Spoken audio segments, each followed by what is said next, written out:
I really think that every teacher should start a YouTube channel. It's an excellent way to share what you're doing in your classroom. It's really nice to learn from other people's mistakes and see what ideas they have.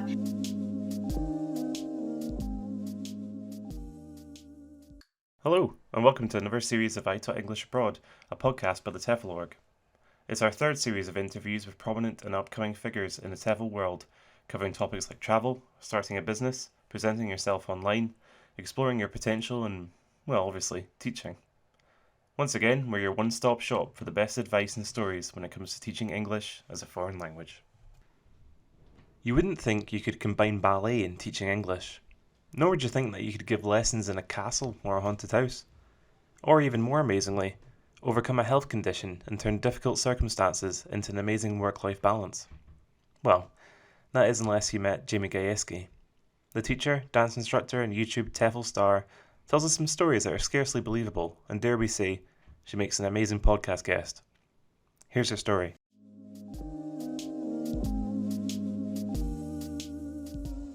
I'm with Jamie Gajewski. I'm delighted to say, how are you doing, Jamie? I'm doing very well, thank you. And how is Australia this time of year? Because I hear it's winter, but that's a total misnomer, surely. Yeah, I mean, it's winter. I think I've adapted to it now, so it's not very cold, but for me, I feel cold all the time.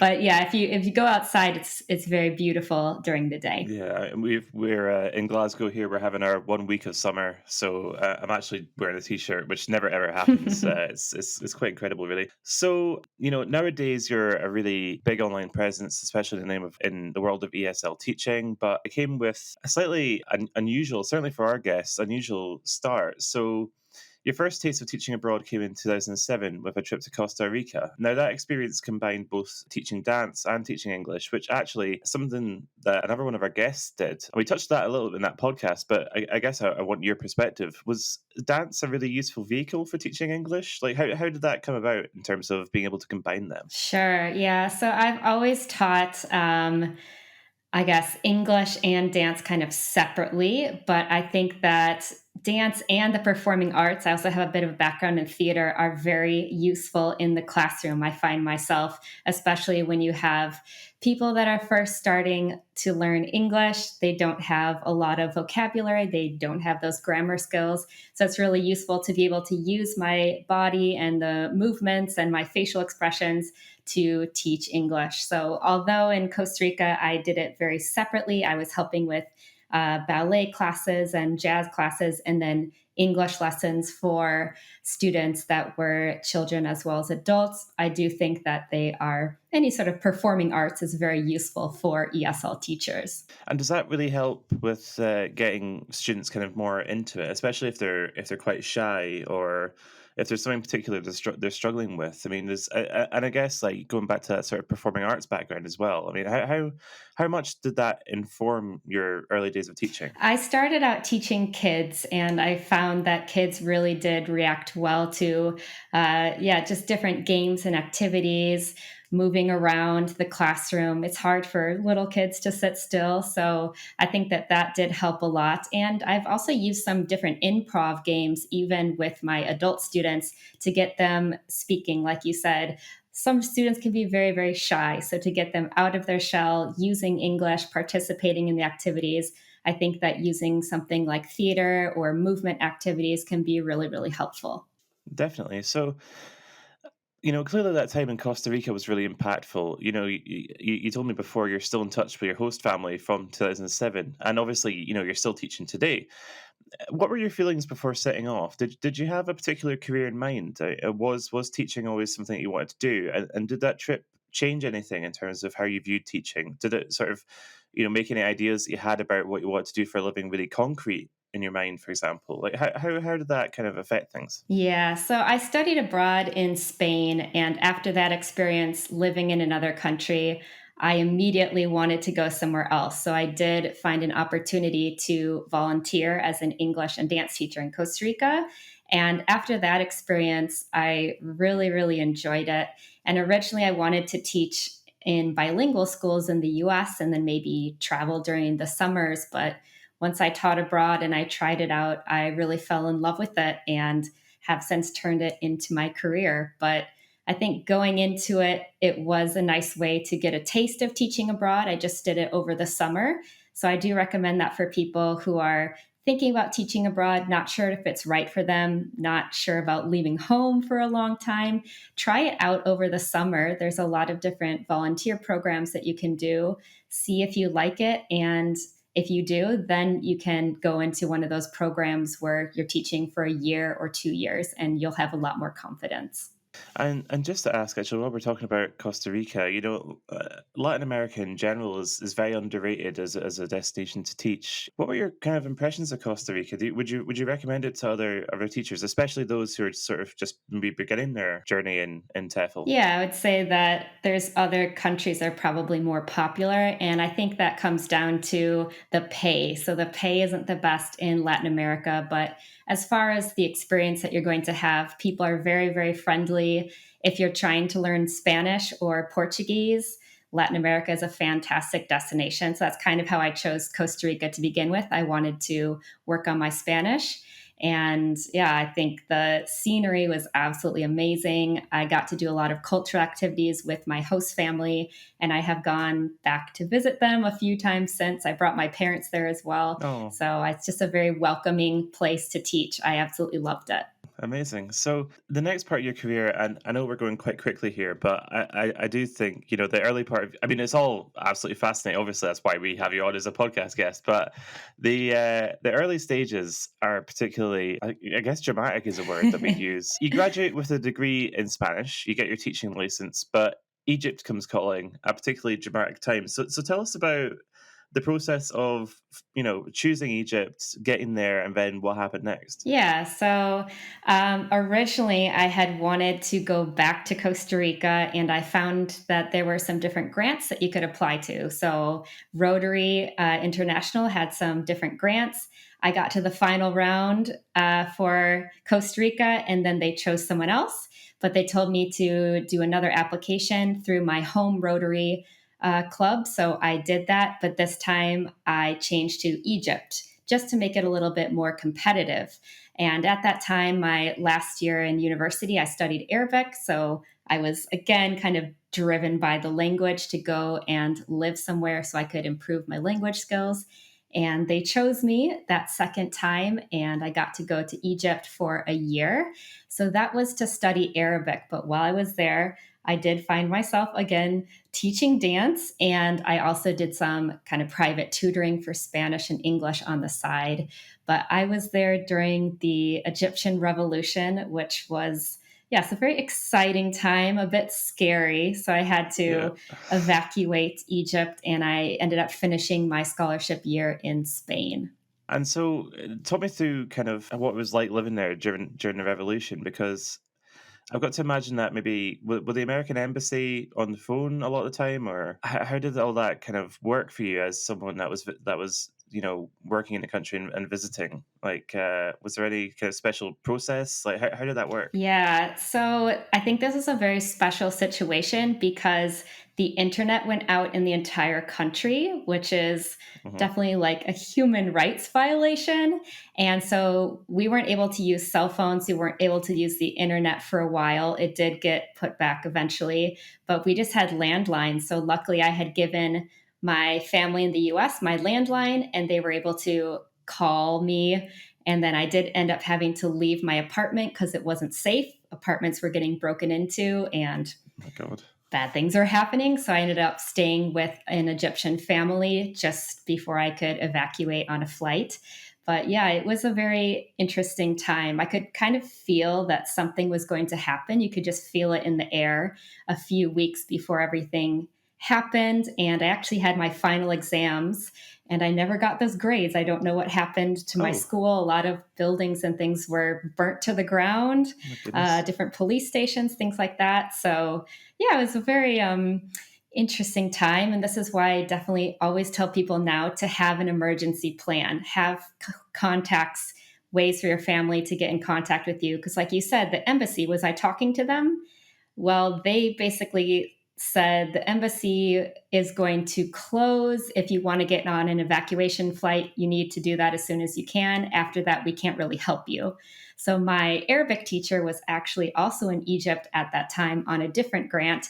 And he ended up calling me and just saying, I'm evacuating my family. I suggest that you do the same. Hmm. And after that, luckily, my mom was able to arrange everything, but I did have to evacuate.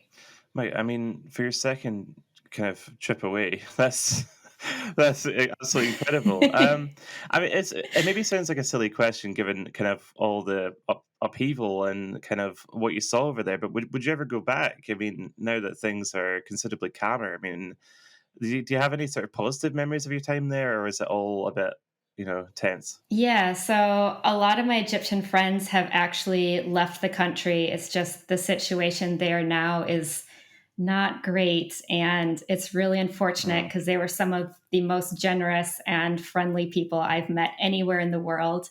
And I've actually gone to visit some of them in other countries where they are now living. But yes, I would love to go back. I would like to go with my dad. He loves Egypt. So hopefully that's in the works in the future. But I know that it would be very, very different from when I was there. We touched a little bit on Spain there. That was the next place you went to. You had a few different roles, but I have to ask, like, given everything that had happened in Egypt, how was it like culturally adapting? Was it a little bit of a shock? Yes, it was. So when I was in Egypt, I covered basically up to my neck, my wrists, and my ankles, just out of respect for the culture.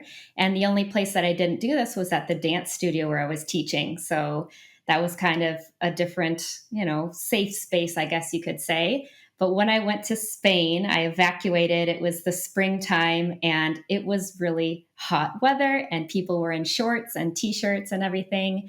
And yes, it was kind of shocking. I was like, oh my gosh, there's skin everywhere. So it did take a little while to adapt back to that. But yeah, I never really thought that that would seem shocking to me, but surprisingly it was. Yeah, I mean, I guess if you have to get used to something somewhere, then it's going to be a bit strange, kind of unlearning that. Now, your time in Spain is really interesting because you took up a few very distinct, different roles. You're teaching in charter schools, you were doing a master's there, and then you were teaching assistant to NALCAP, which is one of the programs that we highlight on the TEFL website. So, did that give you an important perspective in terms of running classes? Because you're both kind of running the show and assisting at different times. Did that give you a really kind of well rounded approach, or was it a case of why am I assisting? I've already kind of led the way. How did that feel, and what perspective did that give you? Yeah, so I think it was a little different for me because I was coming to these programs as a certified, licensed, trained US teacher. I did do my student teaching in the US. I had done teaching I had done you know, teaching in bilingual schools there. After I graduated, I did some other teaching as well before I went to Egypt. So I was able to lead the class on my own. I would say in the charter schools, that was through the USETAM program, that I was definitely more of the teacher. I was planning all of the lessons, giving all of the lessons, and the teacher was there kind of for discipline, but that was more or less all that they were there for. But then, yes, when I did the NALCAP program, it was very much assisting. I would often pull the kids out in small groups. We would do different test practice, or I would work on vocabulary with them, or just assist in the classroom. So, yeah, it was a little bit of a hands off teaching approach, I guess, for that program, but it really varies from school to school. I would say I had a lot of friends that did that program, and everyone's experience was very, very different. So, when you're doing a teach abroad program in Spain, I think it's a good idea to go in with an open mind and be flexible and kind of be ready for anything. But yeah, you'll find that if you are a trained teacher, sometimes they'll take advantage of that and let you kind of do your thing. And other times they'll just say, well, you're the assistant, so this is what I would like you to do. But yeah, very, very different. Definitely. As someone who had a degree in Spanish, and you're well, I suppose multilingual. It sounds like a bit of an obvious question, but how much do you think that helped you in terms of finding job opportunities? Was that really vital, or did you find that you used less Spanish than you would have expected, or what was the feeling there? Yeah, as far as knowing the language, I think it's more useful for daily life. So, meeting people, getting an apartment, if I had to call and fix my internet because it was broken, something like that. It was a lot more comfortable for me in Spain than in Egypt, for example, because my language skills weren't as strong. So, I do recommend people that are wanting to learn a language to go to another country and challenge themselves because you'll learn a lot and you'll learn a lot faster. But I wouldn't say that it really affected the job opportunities. It was more about my comfort as someone living in a Spanish speaking country. You moved on to teaching in an international school in Spain. I'm not actually sure I've spoken to anyone who's taught in an international school. And again, it's something that we write about a lot because a lot of the job opportunities around the world are in international schools. But what's that environment like? Are there really high expectations there? Because typically you sort of expect that, it's these are fee paying schools, and we hear about long hours and high expectations. Was that your experience of working in an international school? Yeah, I guess sometimes TEFL versus international schools can be a bit confusing. So I like to give the example of think of if you were teaching in a normal public school or private school in your country, but it's just in another country. So you're in charge of all the curriculum, communicating with parents, teaching all or most of the classes, and preparing all the grades, things like that. So when you're a teaching assistant in a lot of the Spanish programs, you don't do anything with the grades. You're more or less there supporting them. But in an international school, I taught preschool and first grade. So I actually had an assistant for both of those levels, which is nice, a co teacher for preschool and then an assistant for first grade.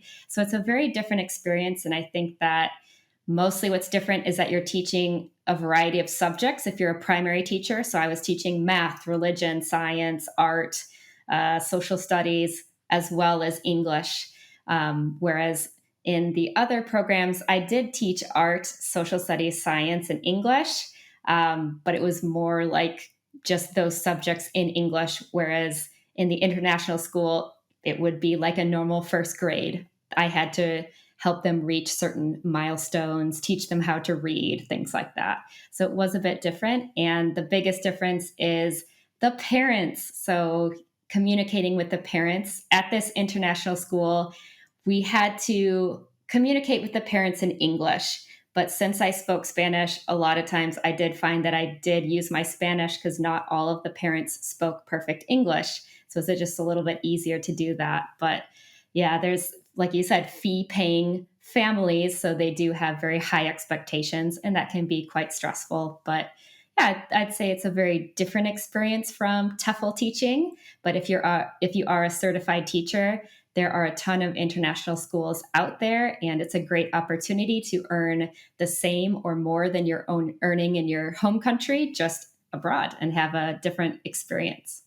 I'm just trying to imagine how stressful it would be if you've maybe got a headache or something and you're heading into your job where you're going to teach science in your second language. I just the stress of that, just I'm getting like palpitations just thinking about that. Now, there was something else that I wanted to touch on because you mentioned it to me before and it stuck out. So I have to ask: you taught in a haunted farm? Is that Yep, that's correct.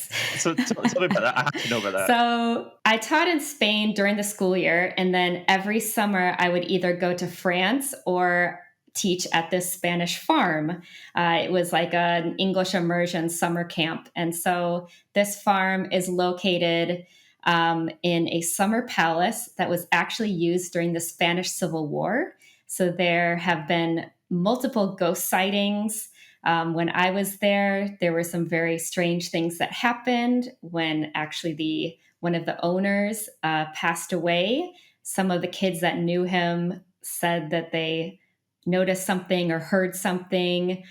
We had a lot of lights flickering off and on that night, and hearing voices in the swimming pool, things like that. So, yeah, apparently it's haunted. I never saw anything personally. I was so freaked out. That's probably why. But some of the other counselors that have been working there for many years have seen ghosts. So, yeah, a very strange place to be teaching English.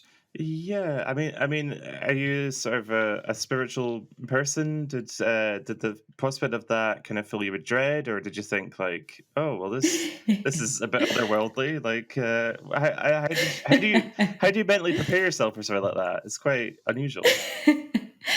Yeah.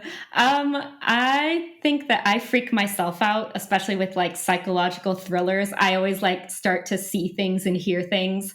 So I was kind of hyper aware of it. And uh, yeah, I was a little scared. I won't lie. But I mean, the kids seemed fine. So yeah, why not? I guess I have to take this opportunity because I don't think this will ever come up again, no matter how many podcast episodes I do. What advice would you give to teachers working somewhere haunted?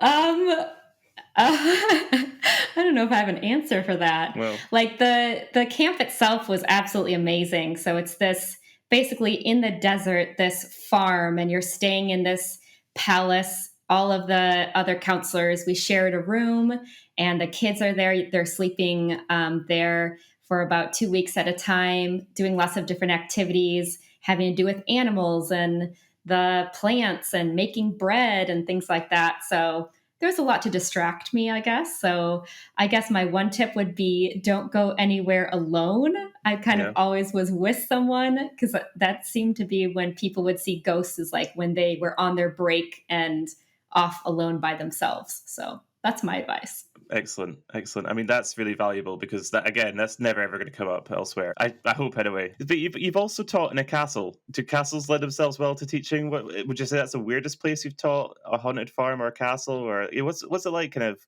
adjusting to these unusual places? Is it quite exciting? Yeah, the castle was in France, in Champagne, that region, and very, very beautiful.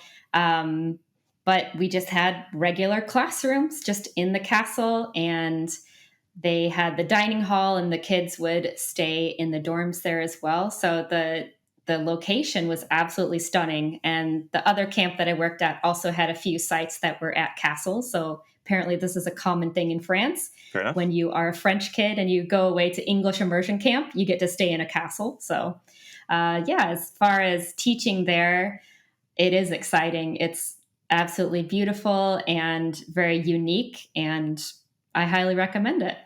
Excellent. We're going to take a quick break, and I'll be back with Jamie Gajewski. Feeling inspired? Fancy trying something completely new? Well, make your best move yet by signing up for a TEFL course with the most highly accredited provider on the planet. Here at the TEFL org, we offer a range of online and classroom courses that you can study at your own pace. All of our courses include top-of-the-range teaching materials and come with dedicated tutor support from experienced and highly qualified TEFL experts. And what's more, we'll give you money off to do it. Just enter the code PODCAST at checkout to get 50% off any of our internationally recognised TEFL courses. And that includes our best-selling 120-hour Premier Online course. With that code, you'll not only get 50% off, but you'll also get a free lesson plans pack. Within a matter of months, you could be a qualified TEFL teacher, out there exploring the world, or working to your own schedule from home as an online English teacher. Just use the code PODCAST at checkout to get started. Okay, we're back with Jamie Gajewski. So, after castles in France and haunted farms, then comes Australia, where you live now. Now, it can be notoriously difficult to get a visa to work in Australia as an English teacher. So, how did the Australia opportunity come about, and what were those first kind of 6 months? I guess what were they like? Yeah, so I moved to Australia on a work holiday visa, and honestly, I was feeling a bit burnt out with teaching. I had taught kids for 7 years, and I had just finished up at the international school. So I originally came to Australia not really wanting to teach, but I stayed at an Airbnb. And he said that another person was also an English teacher, and she had applied to teach at a language school in Brisbane. So I thought, okay, I might as well try that. So I did end up applying to some different language schools, just going in person, dropping off my CV. And although I have a teaching license and all of that kind of stuff, one of the requirements to teach here in English language schools is you need a TEFL certificate. So there was a school that said that they would hire me as long as I was completing my TEFL certificate at the same time. And I found a different school that was offering a CELTA course. So I ended up doing that CELTA course and then teaching adults at a different language school at the same time. So hadn't thought of teaching, kind of fell into it and fell into the world of teaching adults, which I had had a bit of experience doing private lessons in Spain, but not much classroom experience. So that was a whole new world. And I found that I really enjoyed it. And so tell us about the difference between, I mean, obviously there's very obvious differences between teaching adults and children, but for you, and as someone who'd had that really varied experience as a teacher, what were the fundamental things that struck you going from teaching children to teaching adults? Did you have to sort of, I don't know, work with adults' kind of emotions more? Were people a bit more nervous maybe than children? What were the kind of main things that stuck out? Yeah, there are a few differences. I taught to start kind of zero beginners, and a lot of them were very shy and uh, the kind of games and activities that work for kids didn't translate as well for adults. You have to really build that community in your classroom to get them to trust you before you can have them acting out and doing all these crazy things. So once you have that relationship, it's okay. But yeah, definitely starting out, it was a bit different and a lot more grammar focused. Whereas with kids, you're kind of hiding the grammar lessons. The adults want to know all of the rules, and often they want to know rules beyond their level. So you have to explain, okay, you're intermediate. We're working on these tenses right now. I'm going to teach you these parts of the tenses. There are more things to learn, but you'll learn that as you go. But you'll have those students that just want to know every single rule and keep stopping you constantly. So a bit of classroom management, whereas kids have crazy energy, adults you kind of need to get them. Some are wanting to participate, some aren't, and you need to kind of equalize that out. I can imagine it's actually probably a fair bit harder calming down adults than it is children. But you talk about getting your TEFL certificate, and obviously you're immensely qualified at that point. So, did it change anything for you becoming qualified? I mean, obviously you'd already taught for years, but did it change anything in your approach at all? Was there anything that came up where you thought, "Oh, okay, no, that works. I could use that," or was it a case of just it was a necessary thing to do and you carried on? How did that affect you, if at all? Yeah, so I was trained to be a Spanish teacher in the US. So I would say that in my TEFL course, I did learn specific techniques, maybe for teaching phrasal verbs, for example, or the conditionals, things like that, which were much more relevant to teaching adults because it was a lot more grammar focused. Whereas with kids, a lot of the activities that I could use for teaching Spanish, I could use for teaching English because I just had to switch the language. But as far as teaching adults, I think the TEFL course was actually very, very helpful in helping me become a better grammar teacher, as well as the skills. So there's a lot of different methods for teaching reading or writing that later, as an adult teacher, I had to do that kind of stuff in my classes. So I did find it to be very helpful. Before I wasn't really teaching, my 6-year-olds to write essays, but for the adults, I absolutely had to help them do that academic writing. So it was very helpful.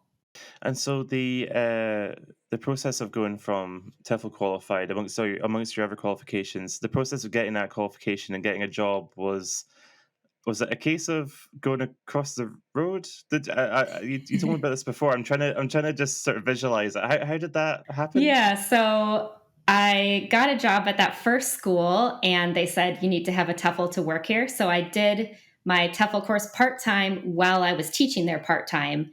And on the work holiday visa, you have a 6-month limit on your visa. You have to change to a different company. So I actually just walked across the street, applied or interviewed at the school where I had done my TEFL course. And they said they were looking for a Cambridge exam prep teacher. And I said, okay, I'll do that. And I was hired within a day. So probably my shortest job search that I ever had. Yeah, I mean that's a lesson out there to anyone listening or watching this. It's all about right place at the right time. So tell me about working as a Cambridge exam prep teacher. What did that involve? Yeah, so these were short courses. I had students from usually countries like South Korea, Japan, as well as European countries, Brazil and Colombia, mostly a few students from Saudi Arabia as well. And they were doing these classes to prepare to take that exam so that they could study or work in different countries. A lot of them wanted to live permanently in Australia, for example. So, as a test prep teacher, you not only have to know the grammar and vocabulary that you're teaching at that level for the exam that you're teaching, but you have to know all of the test strategies. So we did use some book series that kind of go through some of the strategies with you, but I learned a lot from talking with the other teachers that had also taught these test prep classes and kind of came up with my own tricks for my class. And they also had to do a lot of practice tests as well. So the idea is they start out, you know, taking the test and they get a certain score. And by the end, we're trying to help them be able to pass the exam. And then, of course, we get into the COVID years. Pandemic starts up, and a part of your experience was unfortunately contracting long COVID. Now, long COVID is something that people in my life have experienced as well. I still think is extremely underreported, and I don't think people take it seriously enough, to be honest. What was your kind of experience with long COVID, and because you hadn't been in Australia long, so how did that manifest? Yeah, so I'm pretty sure I actually got it from my test prep class because they kind of started to show those symptoms around that time when the world was starting to shut down.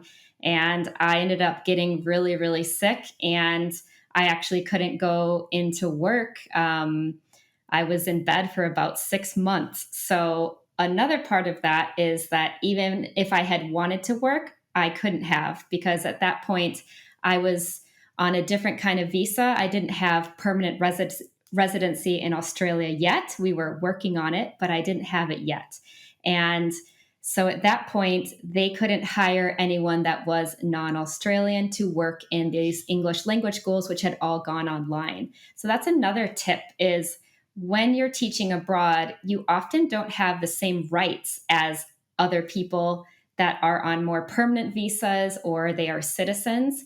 So you need to have a backup plan and you need to prepare for that. Obviously, hopefully, we don't have to go through another pandemic in Yeah. our lifetimes, but just know that you may feel a bit stuck or you may lose your job and you need to have a backup plan because there's no really real option for you just because of your visa. So people don't really think about that very often. But yeah, I was very, very sick for about 2.5 years. So I stopped teaching in person. I just had a lot of fatigue and I could not make that happen. So I jumped into the world of online teaching. I started a blog and I started my YouTube channel. So it's kind of a little, curse turned blessing and it's all worked out. But yeah, for a while it was a very dire situation and it was not what I was expecting. You always hope for a segue that smooth when you've got a podcast guest. And after the break, we'll talk about Jamie's online presence, YouTube, and online teaching. Are you looking for a weekly guide to what's going on in the TEFL world? Do you want some advice on everything from job interviews to underrated TEFL destinations? Well, the TEFL.org blog has it all. Every single week, we tackle some of the biggest questions in the TEFL industry. Stay up to date with the latest trends in English teaching, find tips to make your next job application your best yet, or get inspired and read about the experiences of TEFL.org graduates teaching all around the world.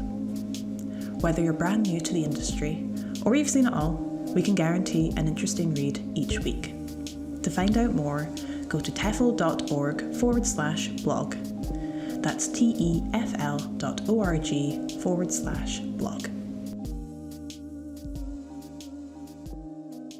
Okay, and we're back with Jamie Gajewski. Now, we touched on that just before the break there. Despite your illness, you managed to create this fantastic online web presence, and you're very popular on YouTube for good reason. You're giving out really good advice. Your videos are really engaging, and it shows in the amount of views you have and the amount of reaction that you get. Obviously, your career to this point is extremely impressive. And you've covered all sorts of different countries and you've worked in all sorts of different schools. But how much has getting online, shaped the career that you have now? And what kind of impact has that had? Yeah, I really think that every teacher should start a YouTube channel. It's an excellent way to share what you're doing in your classroom.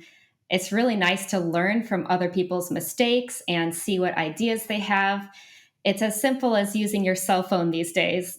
Before YouTube, I mean, maybe it seemed a bit intimidating, but these days it's really easy to just share what's going on or share some of your ideas or your point of view on teaching, something like that. So I think it's really helpful for teachers, even as a side hustle, especially with all of the pay issues. Really, starting a blog or starting a YouTube channel can be a great side business. And I think that as teachers, we are very giving people. So I like to share as much of my experience as I can to help people not make the same mistakes that I did, or if they want to have these exciting kind of experiences, hey, this is how you do it. So you too can teach in a castle. Amazing. And just kind of picking up on that, we've spoken to another couple of teachers who have used YouTube to incredible advantage. We've spoken to our friend Jason, who he sort of went viral on YouTube as a sort of rapping ESL teacher. I'm just wondering about this sort of community of teachers online. Is it a very friendly kind of collaborative sphere, or do people get competitive? Like, what's the kind of micro teaching scene like on YouTube? Is it a community or? Yeah, absolutely. Everyone that I've ever asked to collaborate with, I don't think anyone has ever told me no. I think we're very open to sharing, and there's just a mentality that if I work with someone else and do a collaboration, we're both going to grow, and we're both going to have more, going to have more contact with each other's audiences. So I think that that's yeah, a great community feel on YouTube. And as far as teaching in other countries, I've experienced both, where teachers can be very closed and maybe they don't share their activities with each other because there is competition. And in other countries, you just share everything that you have. Maybe the whole school has a drive of activities that anyone can use. But I feel like on YouTube, there's a lot of very giving teachers on there. And what's it like getting feedback from teachers? Well, not even teachers, actually, people who want to be teachers, and they say, "Jamie, this video was really really inspiring to me. I feel like I've got the confidence to go and be a teacher." Has anyone kind of, have you heard from anyone who has really been inspired by your videos to the point of they're working now and they sort of tell you what's going on in their career? Does that sort of thing happen? Yeah, so these days I'll get emails, hey, I just got accepted to teach in Spain, or I'm going to Japan, or I got hired with this online company. So, Oh, maybe it's from an email I sent them or a video that they watched or one of my free guides. It's amazing to kind of see it come back. And that's my goal, is to give people the resources that I definitely didn't have when I was starting out. I think there was one website where you could find things, Dave's ESL Cafe, but yeah. these days there's a lot more information out there. And but still, I find that it's still very confusing to sift through everything. So trying to make it as simple as possible. Definitely, and you said there that every teacher should get on YouTube. So, what advice would you give to teachers who are considering uploading for the first time? Are there are there tips and tricks that people absolutely need to know before they click upload? Yeah. So I guess I actually started as wanting to target people learning English. So my blog was originally for people preparing the Cambridge exam. My YouTube channel was for people learning English. But I later decided, when I was working with a YouTube coach, that I did want to kind of target teaching abroad and teaching online instead, because that's where I'm very, very passionate. Maybe later I will start another channel to target learners, but for now, that's kind of just the niche that I've chosen. But if you are a teacher and you're wanting to reach people that are learning English or a different subject, if you teach something else, I would say get as specific as possible. So instead of saying, I help people learn English, I help people learn hospitality English or business English for Japanese speakers. The more specific you can get, the better it's going to be, and the more likely you are to draw in that ideal person that you want to teach or that you want to help. So that's definitely my biggest tip. Yeah, I would have thought it'd be the other way, and it's about sort of being as general as possible. But that's really really good advice. So nowadays you're studying Italian as well. So first of all, I'm impressed. That's what I think we're up to 4 languages now. And secondly, how do you feel any more pressure when you're learning a language because you're a language teacher? Do you feel? I mean, how does one inform the other? Yeah.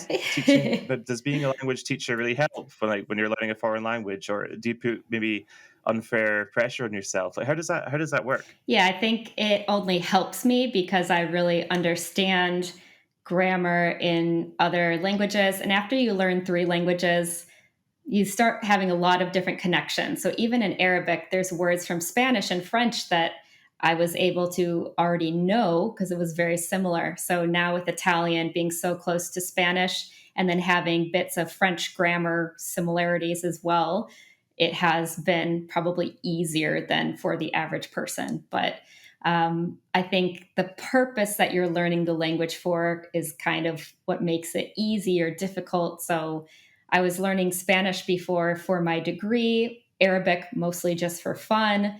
French, I learned mostly during those times when I was teaching in France at summer camp. So I kind of just picked it up from listening to my students. And now Italian, I am learning it so I can get my Italian passport. So that's a bit more pressure because I need to pass a specific exam to get citizenship. And Italy, is that the next sort of port of call for you? I would love to teach there. Yeah, my husband is from Argentina, but he has an Italian family background. Okay, So yeah. I'm actually the only one in his family that speaks Italian. They all speak Spanish now, so that kind of got shifted Yeah. when they moved to Argentina. But yes, one day I would love to go there and uh, either visit where he's from or teach there if possible. I love that. That's such a flex. Just like I can speak Italian better than you, but I love that. So you're teaching online, but you're teaching English and you're teaching ballet, just to kind of bring things full circle, because we talked about dance at the start. Firstly, how difficult is it to teach ballet online? Because I imagine that's a very it's a very physical thing, and correcting kind of form and stuff like that. Is that difficult to do online? And in terms of English, do you feel like teaching online gives you a better kind of work life balance? Just how are things now? Essentially, is what I'm asking. Yeah. As far as teaching ballet, I teach it mostly on Outschool and a little bit on All School as well. And it's actually easier than teaching in a studio. So when you're in a dance studio, if you are teaching 4 to 8 year olds like I teach online, they're all over the place. They're poking each other, they're running around, they're falling down. It's Okay. mayhem. But online, I can highlight my screen so they just see me. So they're basically just following along. And then I'll have moments where they share and I put them up on the screen so they can see their classmates. But I actually find it to be a lot easier teaching ballet online than teaching in person. I'm really surprised by that. It sounded. I mean, obviously not impossible. You can teach anything online, but I did think with dance it'd be specifically difficult. But I'm surprised to hear that. And as for English, how are things there? Do you find you've got Yeah. a good work life balance? When you teach online, again, kind of like YouTube, I think it's really important to niche down. So if you're teaching something quite specific, you're not preparing a ton of different lessons. So I've done a lot of freelance teaching for Cambridge test prep.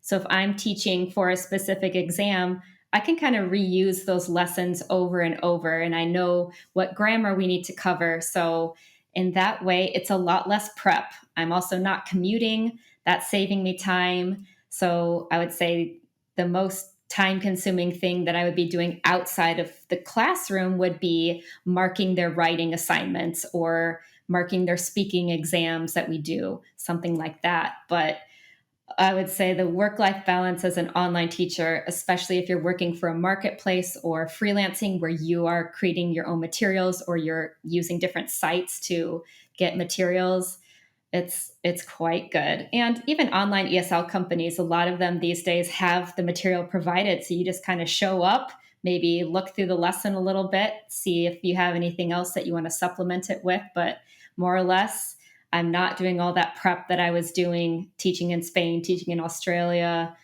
Yeah, those days are gone. Fantastic. And so what's next for you? Because you've already got this enormous platform in the form of ESL Teacher 365, and you've got all this fantastic career experience behind you, but what's next for you? Yeah, so I've been helping people teach abroad or online through one-on-one coaching.